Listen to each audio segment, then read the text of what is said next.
dengan kebahagiaan duniawi yang tinggi. Tetapi kenapa bisa terjadi angka bunuh diri yang begitu banyak? Jawabannya adalah sebab di antara mereka mungkin tidak tertanam keimanan di dalam hati mereka. Nyagir seratos, serhata, tapi ia kosong, maka di hadapan Allah bahkan modal untuk diri sendiri pun tidak bisa melawan untuk kehidupannya. Saking banyaknya tekanan, saking banyaknya pikiran, sampai menjadi stres, dan karena tidak ada iman, maka penyelesaian dari banyak pikiran itu dengan bunuh diri. Bapak-bapak, gaduh yang utama ya, gaduh. Tetapi kita bisa menyelesaikannya, punya cara untuk menyelesaikannya. Karena apa? Karena sedikit atau besarnya dalam hati kita tertanam keimanan kepada Allah Subhanahu wa taala. Pamit teman, ya teh menjengkeun, ya teh bakal kukusi, ya teh naon deui nya? Bakal kukusi, maka dia akan melakukan apapun untuk menghilangkan kepusingan. Seusia saya kurang lebih pernah ngobrol. Saya mendengar bahwa beliau itu adalah orang yang banyak permasalahan dalam kehidupannya, termasuk dalam penyakit, dalam kehidupan sehari-harinya. Beliau sampaikan begini, lah cenah mun mayit teh gerah lawan, meh teh nyeri deui, meh teh seueur permasalahan deui. Coba Pak, apakah dengan meninggal beres seluruhnya? Tentu tidak. Disangka akan beres sampai akhir kehidupan, tapi ternyata itu baru dimulai kehidupan yang sempurna. Maka ketika Allah Subhanahu wa taala kurniakan kepada kita keimanan, maka sedikit atau besarnya kita bisa menyelesaikan permasalahan-permasalahan hidup. Jantan sagung kumaha wae entan, sagung kumaha wae permasalahan dikembalikan kepada Allah, Allah akan memberikan solusi yang terbaik. Ketika hidup terasa sial, tentunya ada sebab yang kita lakukan. Allah Subhanahu wa taala telah menyampaikan sebuah ayat, "Wahalul fasadu fil barri wal bahri bima kasabat aydin nas." Sungguh terjadi kerusakan di muka bumi ini akibat ulah tangan dari manusia.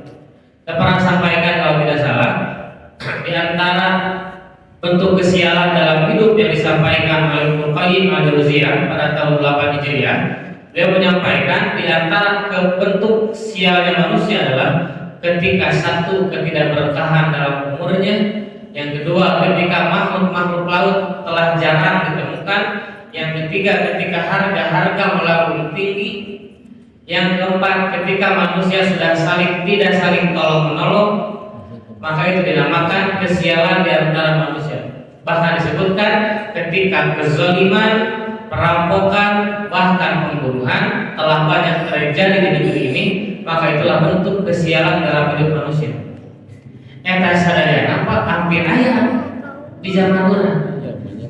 Eta sadaya itu disebutkan Imam Ibnu Qayyim al-Jauziyah tahun 8 Hijriah, itu ada di kita di zaman tahun 14 abad yang lalu. Artinya apa disampaikan oleh beliau tentunya menjadi prediksi bagi para ulama terdahulu menyampaikan bentuk ketidakberkahan. Bahkan Imam Az-Zarqani menyampaikan bentuk kesialan manusia adalah ketika banyak kerusakan di muka bumi, diantaranya adalah munculnya penyakit-penyakit pada hewan, munculnya penyakit-penyakit baru pada manusia, dan ketidaksempurnaannya pertumbuhan pada tumbuhan. Jantan gagal panen teh yang tadi oleh para ulama disampaikan itu bentuk kesialan yang dialami manusia, sebab ada hal yang pernah dilakukan bukan oleh dirinya sendiri tetapi melibatkan orang lain. Hadirin rahimakumullah, Allah Subhanahu wa taala menyampaikan ketika kita mendapatkan salah satu bentuk ketidakberkahan atau merasa sial dalam kehidupan, maka kita perlu bercermin kepada diri kita sendiri. Apa yang perlu kita cermini? Pertama adalah bagaimana kualitas diri kita di hadapan Allah. Yang kedua, bagaimana kita amar ma'ruf dan nahi munkar kepada sesama manusia. Coba Pak, gampil keneh ngajak ngawas atau nabi gampil keneh melarang orang berbuat dosa. Melarang. Nah, biar nangis. Biasanya yang paling berat dilakukan adalah nahi munkar, melarang. Banyak karena dengan banyak hal. Mungkin bukan hanya setingkat manusia kita biasa, setingkat mungkin para kiai, para ulama pun bisa terkena akan hal itu, berat untuk menyampaikan. Sehingga Nabi kita pernah menyampaikan, kalaulah manusia berhenti dari amar ma'ruf dan nahi munkar, maka Allah tidak akan menerima doa-doanya dan tidak akan menerima amalnya. Bahkan kalimat yang disampaikan tidak akan mendengar doa-doa dari hambanya. Jangan orang liret surat cara gitu, liret surat carek kepada kemaksiatan, maka kata Allah tidak akan diterima amalnya dan tidak akan didengar doa-doanya. Sekali sudah dikabulkan, Pak, imah didengarin. Bapak-bapak menuju ngobrol, sarang rencana, tapi sarang istri, sarang keluarga ngobrol, tapi tidak dahulukan, Pak. Kumaha perasaan apa? Nyeri ya teh. Apalagi doa yang kita panjatkan tidak didengar oleh Allah Subhanahu wa taala. Akibat apa? Akibat kita berhenti untuk amar ma'ruf dan nahi munkar. Apa yang perlu kita cerminkan dalam kehidupan kita? Jangan-jangan kesialan yang ada dalam diri kita akibat apa yang pernah kita lakukan. Yang kedua, apa yang pernah kita lihat akan dosa-dosa yang dilakukan orang lain, tetapi kita tidak melarang perbuatan itu. Cenah berwer minang dosa mah dan dengan ganggu batur, betul Pak. Cenah tong diganggu dalam dosa mah dan tidak ada pengaruh kepada orang lain, betul Pak. Tetapi apa yang dilakukannya ketika seorang tidak nahi munkar, maka akibatnya akan turun kepada siapa? Saya pernah sampaikan, ada satu orang ninggal aya tangkal buah, Pak. Tidak tangkal buah, aya engan. Eta engan penyereun hiji bae dia. Maka nu diseureutna eta jalmi teh pasti bakal ngaduruk sadaya kandangna. Moal ngaduruk engan nu nyeureun daun, tapi sadaya kandang. Padahal yang bersalah adalah hanya satu, tetapi mendapatkan imbas dibakarlah seluruhnya. Begitulah gambaran kata Nabi ketika orang-orang acuh terhadap perbuatan dosa. Yang berbuat dosa satu orang tetapi mendapatkan dampak akibat dengan seluruh kandang. Maka kita perlu beristighfar seandainya ada perbuatan dosa yang masih kita lakukan atau ada perbuatan dosa yang pernah kita lihat tetapi kita enggan untuk melarang. Cermin apa yang pertama? Pertama cermin dzulmun la yantahi. Kezaliman kepada siapapun. Kezaliman itu akan menghadirkan balasan langsung di dunia, cash dibalas oleh Allah di dunia. Jangankan kita menunggu siksa di kubur, jangankan kita menunggu siksa di akhirat, Allah akan bayar cash akibat kezaliman yang kita lakukan.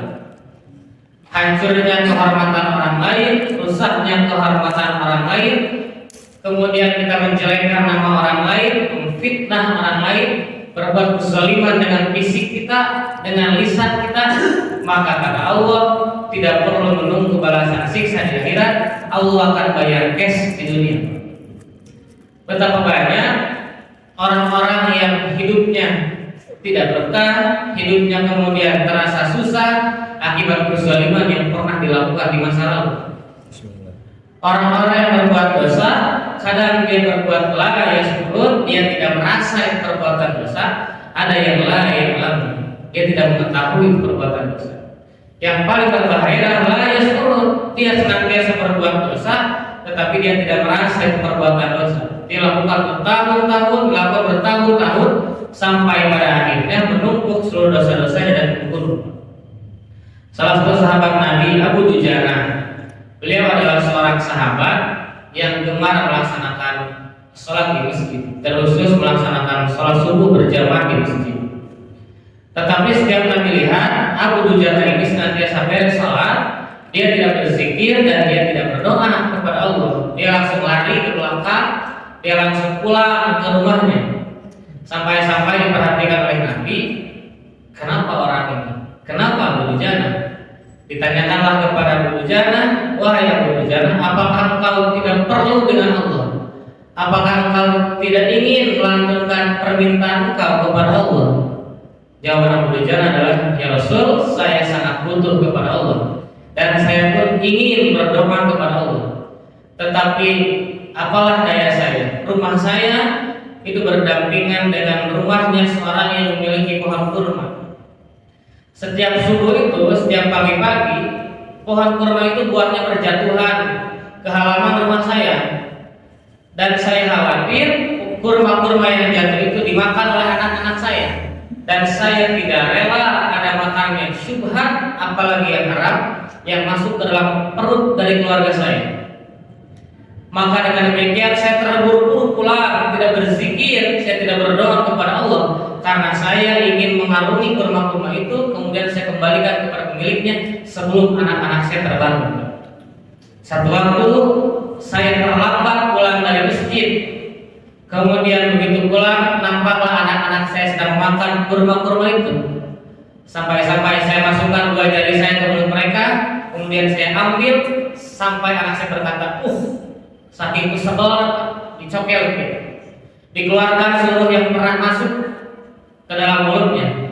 Apa kata Abu Jannah? Demi Allah, saya tidak rela ada makanan yang haram yang masuk ke dalam perut dari anak-anak saya. Berita itu terdengar oleh Nabi, kemudian Nabi pun menangis sampai-sampai Nabi mengatakan, siapa pemilik pohon kurma ini? Akan Nabi tukarkan dengan satu pohon kurma yang lain, tetapi tidak mau. Maka datanglah Abu Bakar As-Siddiq, dibayar dengan seharga 100 kali lipat harga pohon kurma. Dibeli oleh Abu Bakar sampai kemudian pohon kurma itu menjadi milik keluarga dari Abu Jannah. Inilah gambaran ketika manusia tidak ingin merasa kehidupan yang tidak berkah. Ketika manusia tidak ingin kehidupannya ada barang-barang syubhat atau haram dalam dirinya, maka termasuk kezaliman kita terhadap keluarga kita. Kalaulah ada sedikit atau banyaknya dari yang dimakan oleh keluarga kita ada barang yang syubhat, apalagi na'udzubillah yang haram yang masuk dalam perut dari keluarga kita.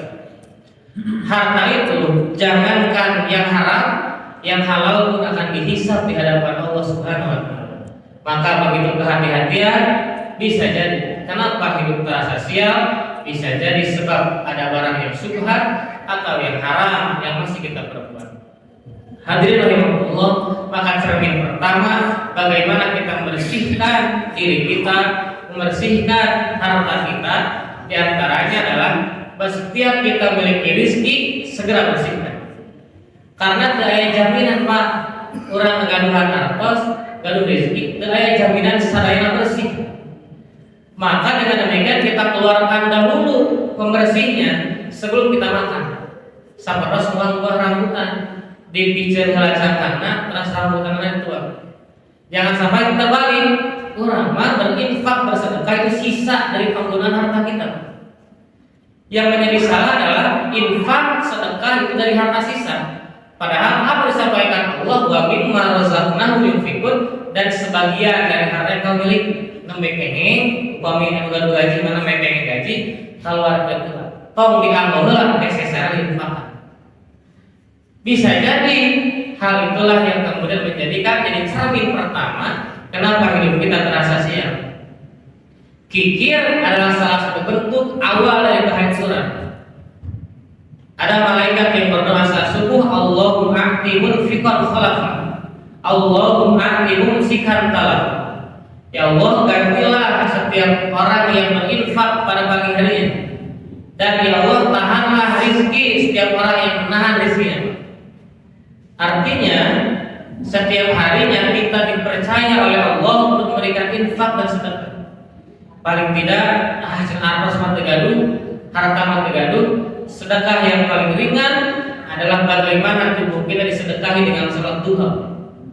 360 sendi dalam tubuh kita sedekahi dengan melaksanakan salat duha 2 rakaat. Itu bagian dari sedekah. Maka bercermin yang pertama, jangan-jangan kesialan itu karena kita membiarkan yang haram itu tetap ada dalam diri kita. Bukan hanya dalam diri kita, tetapi pada diri orang lain kita membiarkannya. Tewantun nyariosan, tewantun aina memberikan kritik, tewantun memberikan saran. Padahal kita tahu yang dilakukan adalah perbuatan-perbuatan dosa. Punten Pak, hari ini generasi kita telah terjebak Pak. Puntennya anak-anak kecil itu telah terjebak dengan game online. Generasi muda terjebak dengan judi online. Orang tua telah terjebak dengan pinjaman online.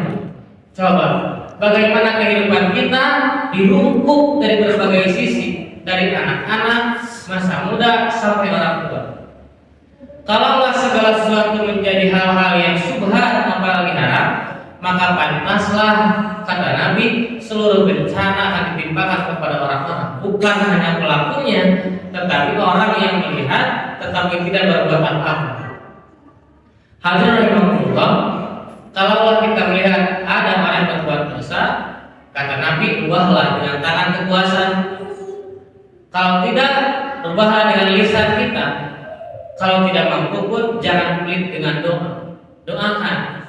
Orang ketua itu ngerobihan, nyariosan ketua itu paling tidak doakan agar orang itu berubah. Iman ngerobin teh, kulisan teh, doanya bisa dikeluarkan. Bisa jadi cerminan pertama kehidupan kita siap karena ada barang yang haram dalam diri kita dan dalam diri keluarga kita.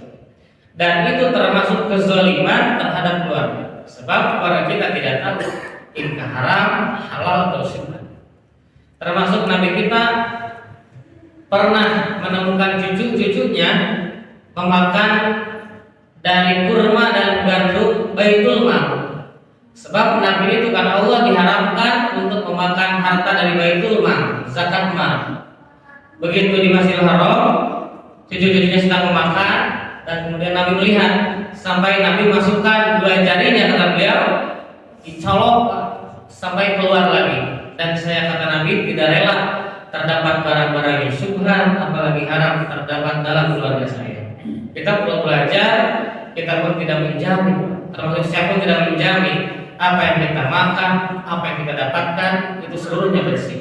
Maka paling tidak keluarkan dari hak-hak yang mungkin untuk membersihkannya. Cerminan yang kedua yang akan kemudian menjadikan kehidupan kita sial adalah hukukul walidain. Hal ini sering disampaikan mungkin oleh siapapun, adalah durhaka kepada orang tua kita. Kezaliman dan kedurhakaan pada orang tua, karena Allah tidak perlu menunggu siksa di akhirat. Dosanya akan dibalas cash di dunia oleh Allah Subhanahu wa taala. Satu waktu dijelaskan dalam surah Al-A'raf, ada benteng A'raf, ada orang-orang yang dia tempatnya di benteng A'raf. Benteng A'raf itu adalah pertengahan antara surga dan neraka. Dia masuk surga belum, tetapi dia pun tidak masuk neraka. Dia berada di benteng A'raf di tengah. Siapakah mereka? Dijelaskan dalam surah A'raf, dia adalah orang-orang yang berangkat ke medan jihad valid lain, tetapi dia tidak mendapatkan izin dari orang tuanya, dan sebelumnya dia telah menyakiti perasaan hati orang tuanya. Terbunuh ketika di medan perang, tetapi di sini sebelumnya dia melukai hati orang tuanya, maka jihad fisabilillahnya ditangguhkan menjadi benteng A'raf. Itu teh orang yang berjuang. Apalagi diri kita yang mungkin tidak berperang, diri kita yang mungkin tidak berjihad di medan laga seperti para sahabat. Ketika dia punya melukai orang tuanya, melukai perasaan orang tuanya, maka Allah tertahan di benteng A'raf. Sampai-sampai orang-orang yang kemudian dia akan sial dalam kehidupannya, istilah Ibnu Qayyim, dia orang-orang yang tidak baik bermuamalah dengan orang tuanya. Berbakti pada orang tua, kata tepat ayat iblis dan khusus nagodam. Jangan dijangankan bosan ngobrol dengan orang tua, dijadikan bosan bertatap dengan orang tua, dijadikan sulit berbakti kepada orang tua sebab ada iblis di belakangnya. Maka tugas kita adalah di cermin yang kedua ini, kalaulah kita pernah durhaka pada orang tua, paling tidak kita mohon ampun kepada Allah, maka perbaiki dengan perbuatan hari ini.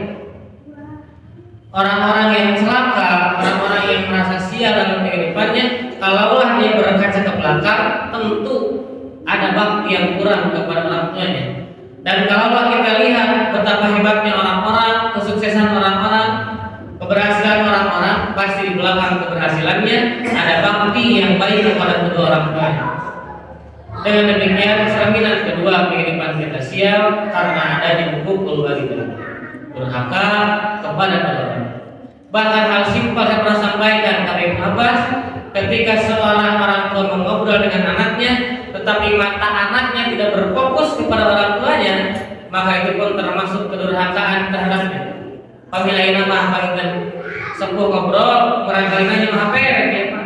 Mohon itu dicatat sebagai kedurhakaan di hadapan Allah Subhanahu wa taala. Itulah hal yang sederhana tetapi menjadikan cerminan kehidupan terasa sia dalam kehidupan kita. Jangan-jangan kenapa usaha kita tidak berjalan? Kenapa usaha senantiasa rugi? Panen kita kemudian berkurang, harga-harga melambung tinggi. Kata Ibnu Qayyim, adanya orang-orang yang durhaka kepada orang tuanya, walaupun itu bukan kita. Misalkan ada orang lain dan kita tahu durhakaannya, tetapi kita tidak berani berbuat apapun, maka kata Ibnu Qayyim, di sana lantas Allah turunkan ketidakberkahan kehidupan kita. Jangan sana sekarang orang kumpul gilingan. Kewajiban kita selain diri kita, keluarga kita, tetapi berbuat amar ma'ruf dan nahi munkar kepada sesama. Dan jangan sampai kita terjebak, sebab iblis itu punya cara yang indah. Lau zayyana lahum fil ardi wa lau buyana ajmain. Iblis akan menjadikan seluruhnya terasa indah pada pandangan dirinya. Badai niatna mah ngalaras Pak. Tapi iblis teh hati-hati dipinuh hati dia. Asbab-asbab kesombongan ditambahkan ziyadah ta'ah, bertambah ketaatan, merasa dirinya lebih baik daripada orang lain. Kita membicarakan kejelekan orang lain, kita mengajak kepada orang lain, tetapi ada perasaan kita lah orang yang lebih baik, maka itulah perangkap iblis, kita telah masuk ke dalamnya. Kita telah melaksanakan amar ma'ruf, kita telah melaksanakan nahi munkar, tetapi hati kita ditambal oleh iblis sebagai ziyadah ta'ah, merasa orang yang paling taat kepada Allah Subhanahu wa taala. Jangan orang hantar bagi masalah, kemudian kita berbuat menjadi masalah kalaulah tadi tidak disikapi dengan kebaikan. Hadirin rahimakumullah, selanjutnya yang kedua ini tentunya bersinggungan dengan kehidupan kita seharian, berbaktinya kita kepada kedua orang tua. Sampai-sampai Nabi sallallahu alaihi wasallam beliau mendapatkan ilmu burhan dalam Nabi Yusuf, burhan Arabi.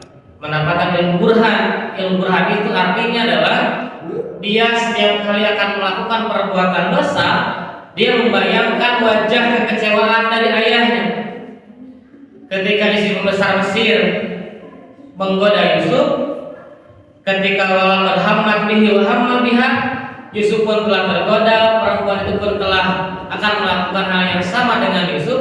Laula burhan rabbi, maka muncullah ilmu burhan dari Allah, nampak di belakang perempuan itu wajah kecewa ayahnya Yakub alaihissalam. Itulah ilmu burhan. Maka bagi kita ketika ada kesempatan berbuat dosa dalam apapun, ketika terbayang kekecewaan wajah orang tuanya, itulah bentuk dari bakti kita kepada orang tua kita. Ayat tanda kumaha ya pun bapak lamun terang abdi midamel dosa. Dan inilah yang harus tertanam kepada generasi-generasi kita. Dia berbuat dosa, pertama dia takut kepada Allah, yang kedua bagaimana wajah ayah saya di hadapan orang-orang lain. Termasuk cermin yang ketiga yang mungkin hari ini nampak sering terjadi, bagaimana perjudian yang muncul dalam kehidupan kita sehari-hari. Dipermudah dengan cara-cara yang secara online dilakukan, dan ini adalah tugas kita.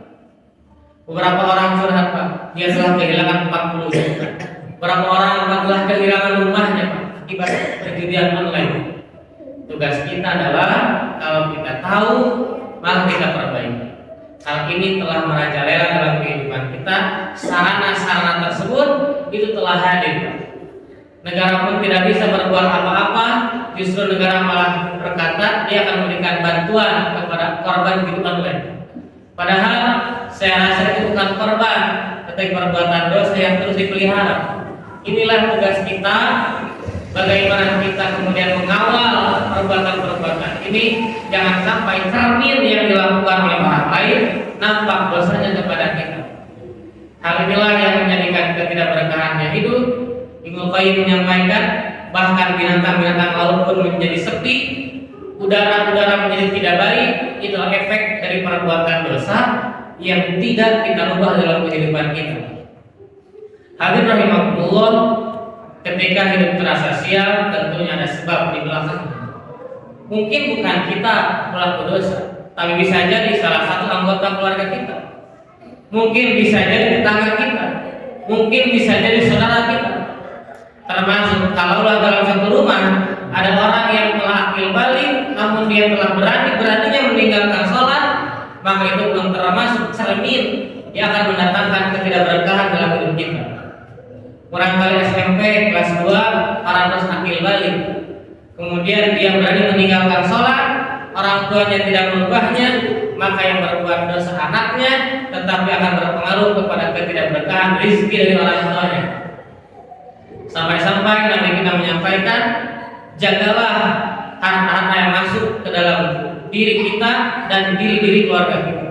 Itulah cermin yang digambarkan oleh Ibnu Qayyim al-Jauziyah.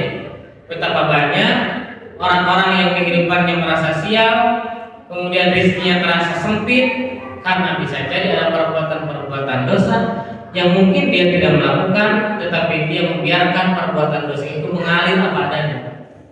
Jangan sampai kita pun mendapatkan efek atau imbas dari perbuatan dosa yang dilakukan. Kita Pak, gampilnya dan maluannya apa perbuatan dosa? Nah, apa harus itu gampil? Disebut gampil sana sasaran, disebut sasaran satu biar sana gitu. Maka sungguh pahala yang besar ketika seorang menjinahi munkar. Bagaimana merubah pola-pola kehidupan? Sebab mungkin seorang ustaz terbatas di mimbarnya saja Pak, tetapi orang-orang yang punya kekuasaan, yang punya jabatan, yang punya otoritas, dia bisa menghentikan itu semua Pak.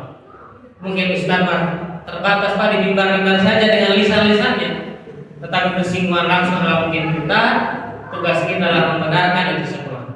Betapa banyak cermin-cermin yang disampaikan oleh Imam Ibnu Qayyim al-Jauziyah pada abad ke-8, tetapi terasa akibatnya dampaknya pada hari ini. Ketika kehidupan harga-harga melambung tinggi, ketidakberkahan buah-buahan, tumbuh-tumbuhan, sampai-sampai disampaikan dan hadirlah pada kesempatan kita hari ini. Yang terakhir, cermin apa yang terakhir yang menjadikan kehidupan kita menjadi terasa sesak dan terasa sial dalam diri kita. Dia adalah kita telah berani berbuat dosa di belakang manusia, tetapi berani berbuat dosa di hadapan Allah Subhanahu wa Ta'ala. Mungkin ketika kita bersama, kita tidak berani berbuat dosa, tetapi ketika kita sendiri, bisalah keimanan kita diuji. Berapa kemarin harta payungnya 50 juta uang, tapi usahanya sih teh, maka kita diuji. Itu mendapatkan peluang mendapatkan surga dan peluang mendapatkan bahaya. Kita dalam perbuatan diri kita mungkin tidak bisa berbuat dosa ketika bersama, tetapi keimanan kita diuji ketika kita sendiri. Mata kita, lisan kita, perbuatan kita, keimanan kita diuji ketika seorang melaksanakan sendiri. Bagaimana kita mencontoh dari perbuatan Nabi Yusuf alaihissalam, menuju nyalira, pantai-pantai tertutup, jendela-jendela tertutup, terus ayat sahabat apa yang beliau katakan? Qala ma'alallah, saya takut kepada Allah. Coba Pak mempersilahkan orang Pak. Terus ayat sahabat, kita terus tinggal melakukan hal-hal itu, orang cantan masa bodas. Maka tugas kita adalah menambah keimanan kita, menambah kekurangan kita, menjauhkan cermin-cermin yang tadi agar kehidupan kita tidak sial. Sungguh berat orang-orang yang kehidupannya masih berbuat hal-hal dengan cermin-cermin tadi. Pesan Nabi kepada kita, iyyakum wa muhaqqaratil dzunub. Jauhilah perbuatan-perbuatan dosa yang kita anggap itu kecil, sebab dosa-dosa itulah yang akan mendatangkan kehancuran yang besar. Rumaos panjang praktek dosa banyak ini, rumaos pisah. Maka dengan demikian bukan berarti senang kita apa yang banyak dosa terus ke dosa. Justru kita pun sama-sama belajar kalau ada dosa di hadapan kita rubah. Karena efek dari itu semua hadir pada keberkahan kita. Salah satu musibah terbesar kata Nabi adalah nuqsanil umur, berkurangnya umur kita. Ada usia, ada umur. Usia itu adalah ukuran angka. Dalam Al-Quran disebutkan sinun, artinya adalah usia. Bahasa sinun itu artinya adalah gigi. Sebagaimana gigi, dia tidak terasa makan apapun. Usianya tegaraos. Bapak-bapak ya rata sana itu bisa 27-an ya, sana teh. Ya, 27-nya bernaikkan 28. Nuksonil umur. Berkurangnya umur, berkurangnya usia adalah bentuk musibah terbesar. Dan yang paling besar adalah umur kita yang berkurang. Apa umur? Al-umur kata Nabi maknanya adalah kemanfaatan umur kita.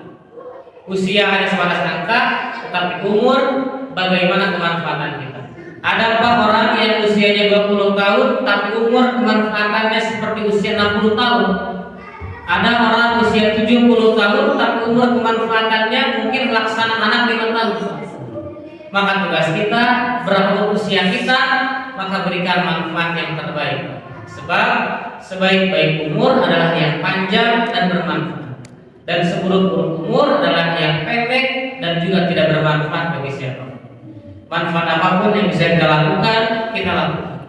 Ikhtiar kita memperbaiki diri dimulai dari perbaikan diri kita, sahsiah thayyibah, usrah thayyibah dan keluarga kita. Setelah itu semua baik, maka kita berlanjut kepada orang lain, kepada masyarakat kita.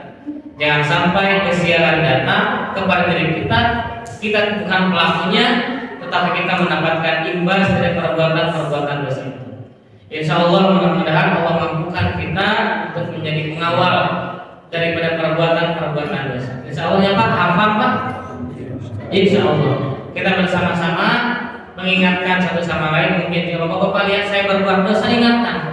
Karena tidak menutup diri seorang yang menyampaikan pun terdapat dosa, bahkan lebih banyak dosa. Kita saling mengingatkan jangan sampai ada perbuatan-perbuatan dosa yang mengandung kepada ketidakberkahan hidup kita. Mudah-mudahan Allah mampukan kita, Allah berikan kemampuan kepada kita sehingga kita diberikan kekuatan untuk merubah perbuatan-perbuatan dosa. Sekecil apapun perbuatan dosa akan berpengaruh kepada keberkahan hidup kita. Semoga Allah jaga diri kita, keluarga kita, masyarakat kita, jamaah-jamaah kita dari barang-barang yang syubhat, barang-barang yang haram.